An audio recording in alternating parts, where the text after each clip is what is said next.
Hello guys, ఈ రోజు ఒక స్పెషల్ వంటకం అయితే వండబోతున్నాం మనం. అదే జీడి గింజలు అండ్ మటన్ కర్రీ. ఈ కర్రీ వండడానికి మనం ఫస్ట్ జీడి గింజలు అయితే కట్ చేసుకోవాలన్నమాట. ఇవి కట్ చేసినప్పుడు మనం చాలా జాగ్రత్తగా ఉండాలి. దీనికి తగిన జాగ్రత్తలు అయితే తీసుకోవాలన్నమాట. మన చేతికి ఫస్ట్ ముగ్గు రాసి తర్వాత ఈ జీడి గింజలు అయితే కట్ చేయాలి. చూస్తున్నారు కదా, ఈ జీడి గింజ కట్ చేసినప్పుడు మనకి జిగురులాగా వస్తుంది. అది మన చేతికి అంటుకుంటే మనకి పొక్కులా వచ్చేస్తుంది అనమాట.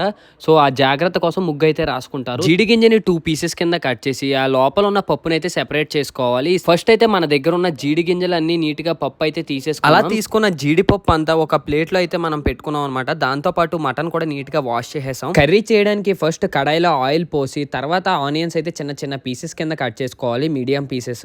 ఆయిల్ కొద్దిగా వేడెక్కిన తర్వాత ఆనియన్స్ అయితే వేసి బాగా వేగించాలి. వేగించిన తర్వాత కొద్దిగా పసుపు అండ్ కొద్దిగా సాల్ట్ వేసి మగ్గబెట్టాలి. కాసేపు ఉల్లిపాయలు మగ్గాక గిన్నెపై ఉన్న ప్లేట్ ఓపెన్ చేసి ఫ్రెష్ గా తెచ్చుకున్న మటన్ అయితే వేసేయాలి. నేను ఒక ½ కేజీ మటన్ అయితే తీసుకున్నా. ఆ మటన్ పీసెస్ అన్ని గిన్నెలో అయితే వేసాను. వేసి అటు ఇటు తిప్పా అనమాట. కాసేపు అయిన తర్వాత అల్లం వెల్లుల్లి పేస్ట్ అయితే వేసాను.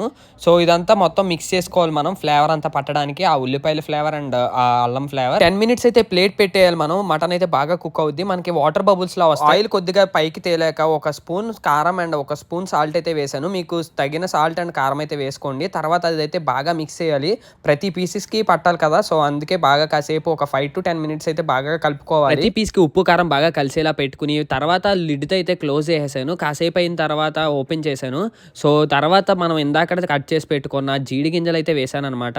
సో ఇవి వేస్తే మనకి చాలా మంచి ఫ్లేవర్ అయితే వస్తుంది కర్రీకి. సో అలా వేసుకుని కాసేపు అయితే మిక్స్ చేయాలి. జీడిపప్పు మిక్స్ చేసినప్పుడు కొద్దిగా జాగ్రత్తగా ఉండండి. అంటే నార్మల్ జీడిపప్పులా ఉండదు, కొద్దిగా సాఫ్ట్ గా ఉంటుంది, బ్రేక్ అయిపోద్ది. జీడిపప్పుకి అండ్ జీడి గింజల నుంచి వచ్చే పప్పుకి కొద్దిగా డిఫరెన్స్ అయితే ఉంటుంది అనమాట. కొద్దిగా సాఫ్ట్ గా ఉంటుంది ఉడికి. తర్వాత కొద్దిగా తగిన వాటర్ అయితే వేసుకోవాలి. వేసుకుని అటు ఇటు కలపాలి.